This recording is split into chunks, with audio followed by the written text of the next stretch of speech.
Hey guys, it's Emma and I'm back today for you with another video, and today I'm doing a reading vlog. If you couldn't tell by the title of this vlog, I'm going to be continuing some series that I'm currently in the middle of. I am in the middle of... no clue. I am in the middle of quite a few series, and 4 of them I'm going to be continuing today. These are the 4 books that I'm going to be reading. And we're just going to go quickly through them one by one. First off, we got The Company of Fiends, which is the sequel to A Lady of Rosegrave Manor by Kathryn. This is the 2nd book in the trilogy. Then we've got The Tropic of Serpents by Brennan. This is the sequel to A Natural History of Dragons, and I believe this is either a 5-book series or a 4-book series. Either way, this is the 2nd book. Then we've got Mirrored Heavens by Roanhorse. This is the 3rd and final book in the Between Earth and Sky trilogy. Finally, we have Forged by Malice. This is the 3rd book in the Beasts of the Briar series. This is book number 3. As you can see, most of these books are big, all right? This one, I believe, is almost 700 pages long. This one is almost 600 pages long. This one is almost 500 pages long. And then this one is maybe 300 something. We have a pretty hefty agenda today, but I'm definitely gonna be starting with Forged by Malice. Yes, this is the biggest book on the TBR for this vlog. But this series, they're like some pretty chunky books. I fly through them. I sail through them, cruise through them, one might say. All right, look, the writing is really fast, it's really fun. The story itself is really fun as well. I am gonna try and make this as spoiler-free as possible. However, because all of these books are deeper into the series past the first books, spoilers are probably going to be unavoidable. So, I will of course leave warnings beforehand or whatever. So, these are the 4 books that we are reading for this vlog, and right now, I am starting Forged by Malice by Elizabeth Helen.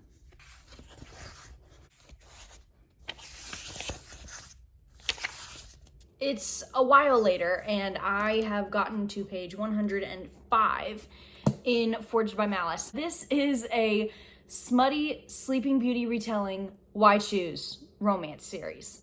You don't stop playing. I mean, if they give me one right now, I'll tear it up live. I know so many people don't like the fated mate trope. I get it, you know, but I eat it up every damn time. I love it.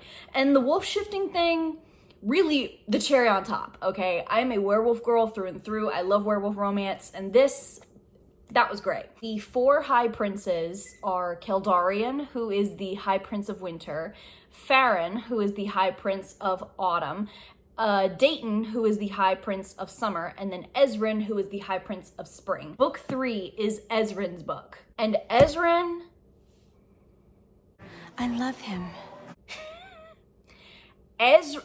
my man,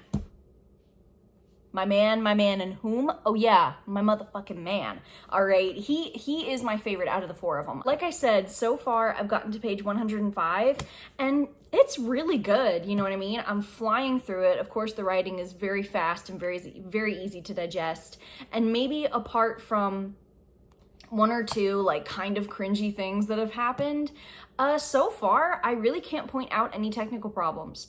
Like, it's not slow story-wise. Nothing, at least that I've picked up or really noticed, is being told and not shown. I just really particularly love like the lore and how much backstory is going on with this series. Like, it is so intricate. I love it. The royalty in the Spring Realm wear armor all the time. It's tradition for members of the royal family to never take off, particularly their helmets. Every member of the royal family is given a specific and custom and unique individual helmet, right? That they never take off. Nobody can see their actual face unless it's an immediate family member or their fated mate. So Ezrin the entire time has worn a helmet. And, you know, every now and then he'll like take off his gloves and such, and every now and then, you know, he'll stretch and then you'll see maybe like a slip of skin from his stomach or whatever. It's really doing the tension, girl. Oh my gosh. It's so good. There's a particular scene in the 2nd book that had me clawing chunks out of the floor. I want to try and get to at least page 200 by tonight. I think I can. Again, considering how fast the writing is. In terms of series that I am loving right now, it's the Beasts of the Briar series. I cannot remember the last time that I felt just so excited and bubbly about a series. Just wow. And I think books 5 and maybe 6 are coming out this year. Girl, I gotta catch up. Eventually. Last night I got to page 205. I'm loving this book. I'm having a blast, okay? I'm having a blast. One thing that I always forget, until of course I'm very subtly reminded of in these books, is that Rosalina is like 5'10", 5'11". I love tall women. I love to see it, especially in a fantasy setting. It's the fact that there are so many, just in general, unfortunately, authors, but in this case, particularly fantasy authors, that are just terminally afraid of making their female main characters either taller than 5'4", or give them even the tiniest bit of muscle. It's a miracle if we get both, okay? So, Rosalina being 5'10", 5'11", I love it. I love it. Especially when these like fae dudes are like over 6'3", 6'4". I love Ezran. And I think the deep dive into his character and also the spring realm as well is really what's making me just love this book. It's emphasized about his character that he is just very still.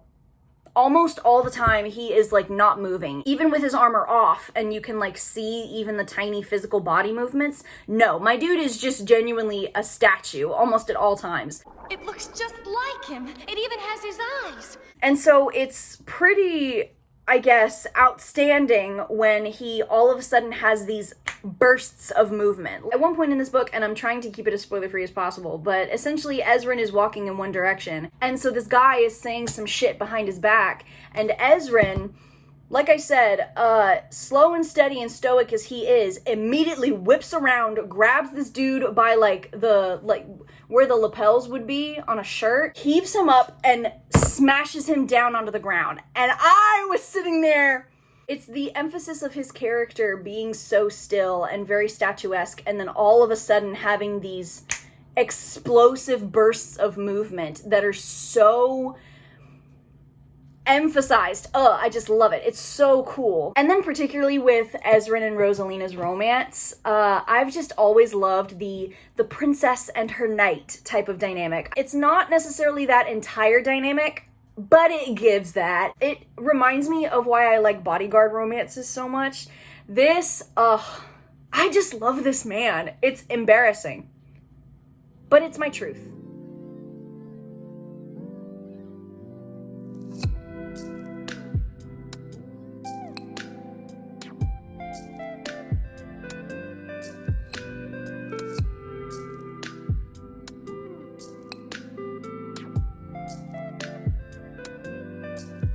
Tomorrow. So I just finished Forged by Malice. I don't know what I'm gonna rate this, honestly. Okay, and this is gonna sound like such a curveball, but I was really loving this, and I still do, but the ending, I'm not gonna lie, irritated me a bunch. This is kind of a problem that I've had with, honestly, all 3 of these books. For whatever reason, towards the end, a bunch of shit is immediately happening all at once, and I normally like that, but a lot of times what happens is these things all get so drawn out because of one reason or another, and I'm sitting here like, okay, can we, like, I don't know, get to the point. I liked that this book really added a lot more to the plot, added a lot more pieces to the puzzle, but damn, that ending.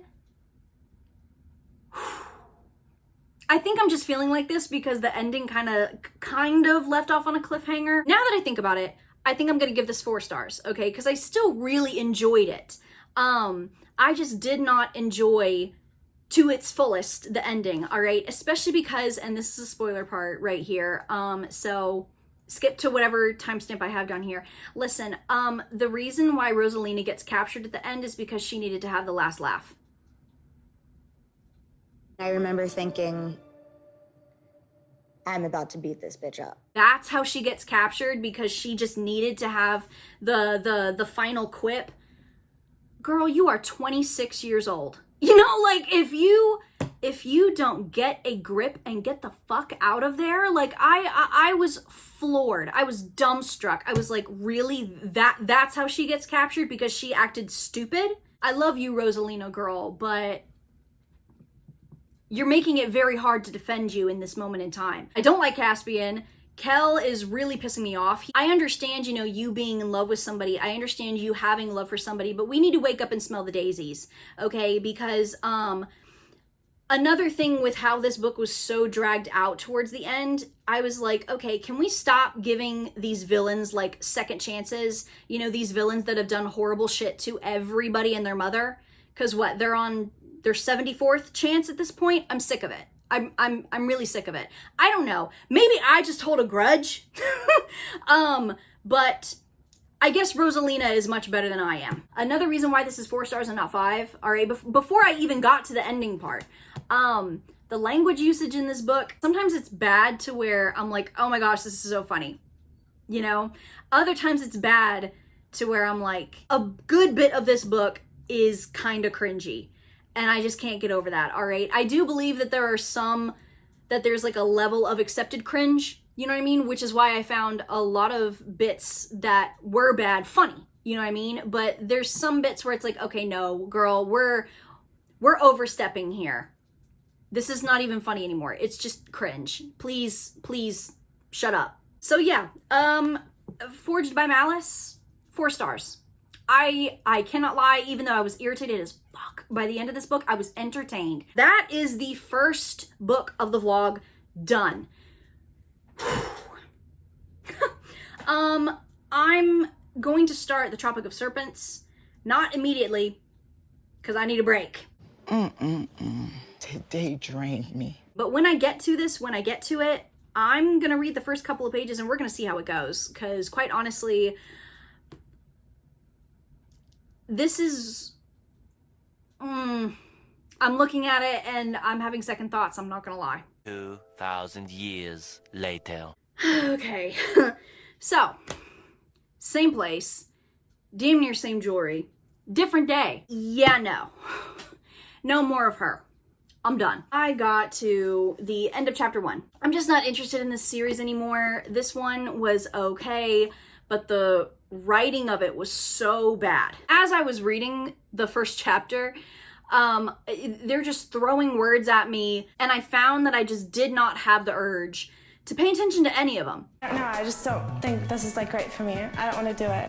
To link them to any context, I just did not whatsoever.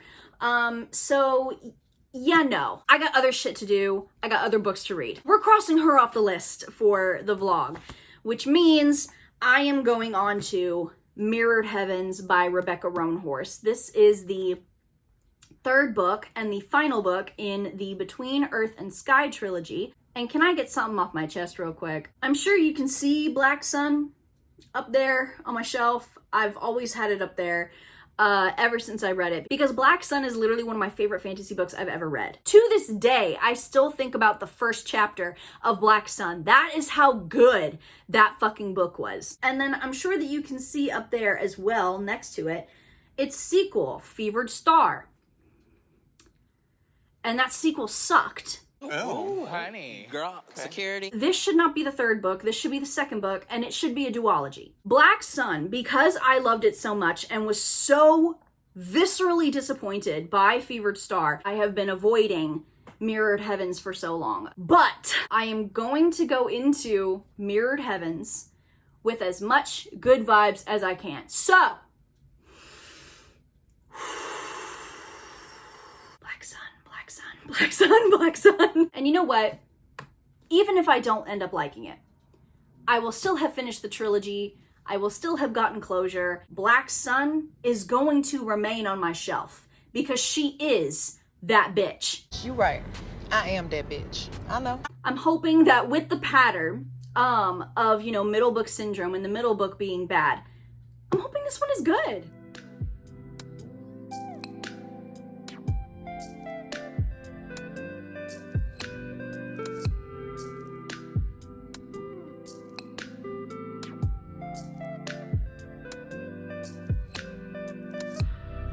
Okay, that new Animal Farm movie, by the way, that's not a release date, friends. That's a threat. I have made it to page 110. Not a very long way through, but a way through. The writing is great. I love the writing. The writing is incredibly fast. Not to mention, can't lie, it just feels so good to be in this world again. It's inspired by like pre-Columbian cultures and shit. Like, oh my gosh, it's just reminding me so much of what I was so captivated by with Black Sun. I forgot that there were neo pronouns in here. Wow. This series is the only series that I've seen using neo pronouns from what I remember, and particularly to this degree. Like, I'm impressed. This is great representation. So far, Serapio remains my favorite character. He's just so fascinating. I love following him. Akoa, Shiala, girl,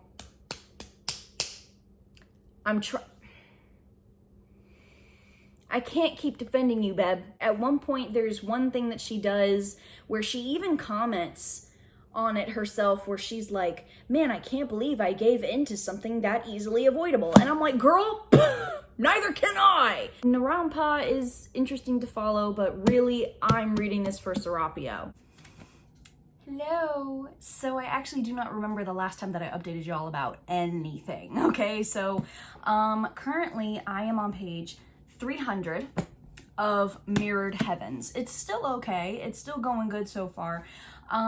Not gonna lie though, Serapio's chapters really are what is feeding this book for me. Shiala's chapters, on the other hand, you know when you're reading a book and it's multiple POV, and you get to that character's POV and you're like, oh great, it's you again. Okay, you know, you gotta roll your eyes and just get through it. That is what Shiala's chapters have become. Shiala, for whatever reason, makes some of the most harebrained decisions. And it's not just her. Akoa has started to do that too, which is wild to me. I'm like, why? What are we doing here? There will be a situation where they're like clearly hiding something from somebody else. For example, Shiala is trying to hide something from another character, and if this character finds out, there's of course going to be very dire consequences.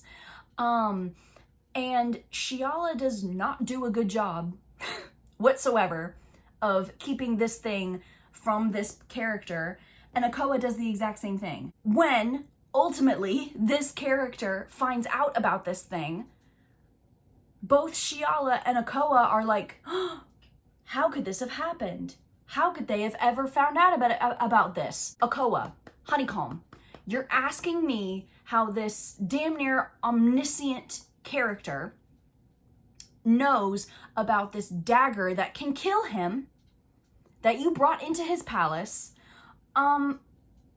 when all you did was hide it underneath some clothes in a pile. You just are not in touch with reality. Particularly with Shiala's case, I'm gonna get spoilery here, all right? So skip to the timestamp if you don't want to hear about it.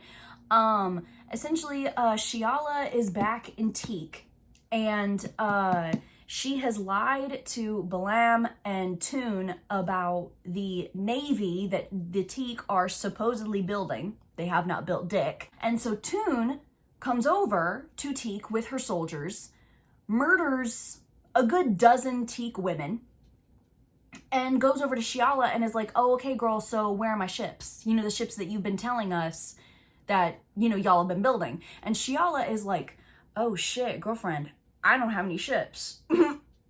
Well, I'm just not going to tell her that we don't have any ships. And I'm just going to show her that we don't have any ships. And I'm going to play nonchalant about it. And she'll probably just leave us alone after that, because why wouldn't she? And then Shiala is dumbstruck when Toon not only enslaves her people, uses her people's children as leverage, essentially saying, oh yeah, girl, if y'all don't build a boat a day, I'm gonna kill your children. And then Shiala is over here like, how could this have happened? Girlfriend, did you think that she was just gonna be, oh, la-di-da, I guess I can't get these ships? What? The wheel is spinning, but the hamster is dead. Yeah, I know. I don't know, there's really nothing else about the story that I can tell y'all that is like supremely interesting. You know, we're kind of just building up to, I guess, the final confrontation. I'm gonna try and get farther tonight in this book, and the next time that I update y'all, I will have finished this book. Because, again, even though I'm not hating this book, I'm also not like, top 10 book of the year. No. So, finished Mirrored Heavens. I ended up giving this 2 stars. I think I actually might be more irritated with this book than Fevered Star, which never thought that was ever possible. In order to talk really about why I didn't like this book, I'm gonna have to get spoilery, so if you don't want to hear it, skip to the timestamp below. Where to even start? There were so many parts in this book that just didn't make any sense. How did Iktan survive Naranpa's fire blast? Like, what? And if Iktan survived, then how come Cupshoe did not? You know, did she just get eaten alive by whatever those ghost things were, and Iktan just for whatever reason did not? And if so, was the fire not real? Because if they couldn't recover Cupshoe's body, then how is Iktan alive? You know, so like, how did that even make sense? There were some plot lines that just either fizzled out or went nowhere. These characters are almost unrecognizable, genuinely, from Black Sun, which is wild, and not in a good way. Narampa's arc, for example, of her, you know, coming into her god power and her being the one to step away from the crow god versus sun god battle. That whole thing. And, you know, her losing so many people, all for that to just dissolve into her raising Tova to the ground. That's it? Another thing that didn't make any sense. You're telling me that Tova was literally raised to the ground. They literally used the word raised, and it was raised by Naranpa's godlike sun abilities, so fire. You're telling me that she raised the city to the ground and yet people are alive? Excuse me, enough people are alive to reorganize an entire government in 6 months? Like, I don't know. I'm just like, what? How did that even make any sense? Also, this entire book is leading up to this war that is supposed to be incredibly cataclysmic and everything of the sort. And the actual culminations of these battles, we don't see it. We don't see Shiala actually commandeering the ocean and taking out the Navy. We're told about that 6 months after. We don't see the matrons die. We're told that they die in this godlike raising of Tova. And Akoa, I'm not gonna lie, I honestly forgot that Akoa even died. Because it was so just, what? And also, Akoa is just kind of forgettable, just in general in this book. And then Shiala and Serapio's romance, I really couldn't have given a shit about it. It was just so underwhelming. First off, y'all are telling me that y'all have known one another for a month and y'all are so deeply in love that your souls feel mated? Okay, girl. 6 years after, you know, everything has happened and, you know, we're told about the war that was suddenly so easily wrapped up, because of course it was, and we're told about all these major players in the game who have died, because of course we don't get to see that. Serapio has gone because Shiala killed him in his god form, and she's like, you promised you would come back to me. So it's been 6 years, she's had a kid, Serapio's kid, and she finds out that he's been in the Obregi Mountains. So she is the one who goes to the Obregi Mountains, and when she and him reunite, she's like, so, you want to tell me why you never came to find me? Because I'm Queen of the Teak now. You must have known that, you know, it was me, so what? what, you were just playing Lonely House up here for 6 years? And Serapio, I don't even remember what Serapio's dumbass excuse was. So again, you're telling me that I'm supposed to think that this romance is some epic love story? My ass. Not to mention Shiala, she is probably the most unrecognizable character from Black Sun in a bad way, alright? Because how on earth do you expect me to believe that the Shiala from Black Sun would genuinely put up with a dude like Serapio in this book? After all of this, I feel like I just need to reinforce the narrative that this book is almost 600 pages long. Accurately, it is 595 pages long. So all of that to build up to a battle whose real culmination of shit we don't even get to see. We don't even get to see the actual players of the game die. We're told about it however many months later. The romance is ridiculous.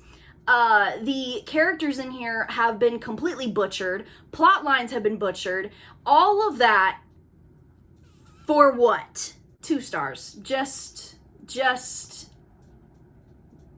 this book,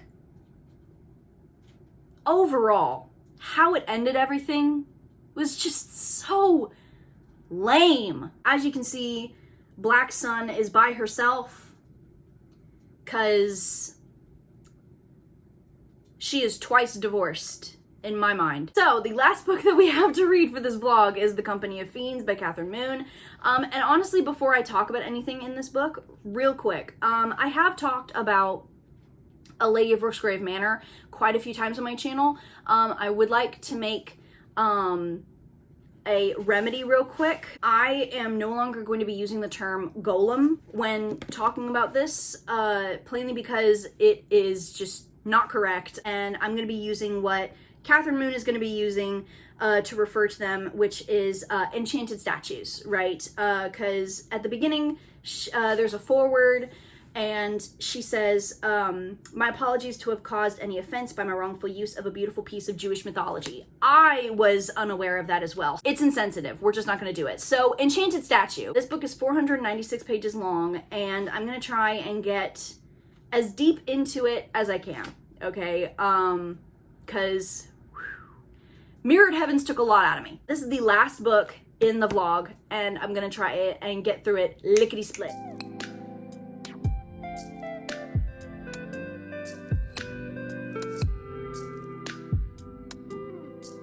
All right, I am currently on page 117 on chapter 11 of The Company of Fiends, and I'm really enjoying it. This truly the palate cleanser that I needed. Honey, you've got a big storm coming. Essentially what's going on is it's like a murder mystery type of thing, which normally I just don't like. I'm never gonna pick up something that is solely a murder mystery story. There has to be something along with it because it's just not interesting to me. However, this book is making it sort of interesting. So I'm not hating the murder mystery bit. It's it's definitely interesting regarding the sexual content. I think the only complaint that I have is that there's like a bit of miscommunication, and it's like willful miscommunication. Like, no, I'm not going to tell people some vital information about stuff. But I also, not part of the vlog, need to get further in the Book of Lamentations, and I need to start You Should Have Been Nicer to My Mom, because all 3 of these are on my April TBR. And if y'all saw the tag, today is the 22nd of April. I have only finished 1 book for my April TBR. Get your fucking ass up and work. I'm going to try and get a little farther in this because I'm really enjoying it. 3 days later. Hate to break it to y'all. I'm DNFing the Company of Fiends. I am currently on page 257. I'm like at 46%. I'm just bored. I was liking it at first. I'm pretty sure, as y'all can gauge from my earlier comments, But yeah, no, I'm just bored, and I've reached a type of play, for lack of better words, that is just not in my wheelhouse. Honestly, really what's making me just pissed off about this book is this main character. I'm just not a fan of her, like, at all. All right. I don't like the fact that she has so little self-preservation. I could not stand the sheer lack of communication from her in objectively dire circumstances. Like, girl, maybe it, I don't know, would in fact benefit you just the tiniest bit to tell, I don't know, somebody that, I don't know, there might be a murderer after you. What I need you to do is get a grip and grip it with all 10 fingers and all 10 toes. I don't know if this is dubious consent. If it is, that's just another reason as to why this book is not for me. I'm not really a fan of that. Our main character kind of has this thing where instead of actually having a conversation with one of her male counterparts, she kind of just starts advancing on them sexually in order to change the subject. She's in somewhat of a relationship, some type of sexual relationship with them. So there is that. But it's just, girl, particularly with one of them, he's like really on the fence a lot of times about having any sexual contact with her. And so she just kind of, and it made me uncomfortable a few times because I'm like, girl, he's not saying anything. Nevertheless, even sexual stuff aside, she just seems like a pain in the ass to be around just in general. So, no, I'm not having fun. Maybe I'll read the third book because I think this is a trilogy of standalones. So yeah, I'm DNFing this. I'm not doing it anymore. With that being said, this is the end of the vlog. I hope that y'all have somewhat enjoyed. This has been a very up down vlog. Just to go through everything very quickly, I read Forged by Malice by Elizabeth Helen, the third book in the Beasts of the Briar series. I gave this ultimately 4 stars. Then we have The Tropic of Serpents by Marie Brennan. This is the second book in, I don't even know what the series is called, but this is the second book in its respective series. And honestly, I didn't even get past 10% of it, so I didn't even rate it as a DNF. This is just quietly going off of my shelves. Then I read Mirrored Heavens by Rebecca Roanhorse. This is the third and final book in the Between Earth and Sky trilogy, and I gave this 2 stars. This was a massive disappointment. And then lastly, we have The Company of Fiends by Kathryn Moon. This is the second book in the Tempting Monsters series. I am DNFing this, but I didn't get to the halfway point, so I'm not rating it. So you guys, that was me, a continuing series. I hope that you've enjoyed. Leaving this vlog, I have finished 1 series, DNF'd 2, although 1 may be a soft DNF, but no, if we're being honest, I'm speaking French. If I'm being honest with myself, I'm DNFing 2 series. And then I'm advancing with another, which, speaking of advancement of the series, look what I got. Oh, Lord. This whole vlog was very good for me because quite honestly, I'm trying to be more honest with books that I'm continuing, with books that I'm just not loving in the moment, and why on earth am I going to waste more time and more effort and more of my energy on a book that I'm just not liking, you know? And furthermore, why would I do all of that for a series that I'm just not in it to win it with anymore? I hope honestly that if these series sound interesting to you, please pick them up, okay? Because even though I did not like Mirrored Heavens, even though I have a vendetta against Fevered Star, I still recommend Black Sun. Black Sun just is that bitch. Nevertheless, you guys, I hope that you've enjoyed. I hope you continue to look out for more stuff on my channel. Hope you guys are staying safe. And lastly, I hope that you guys have a great rest of your day. Goodbye.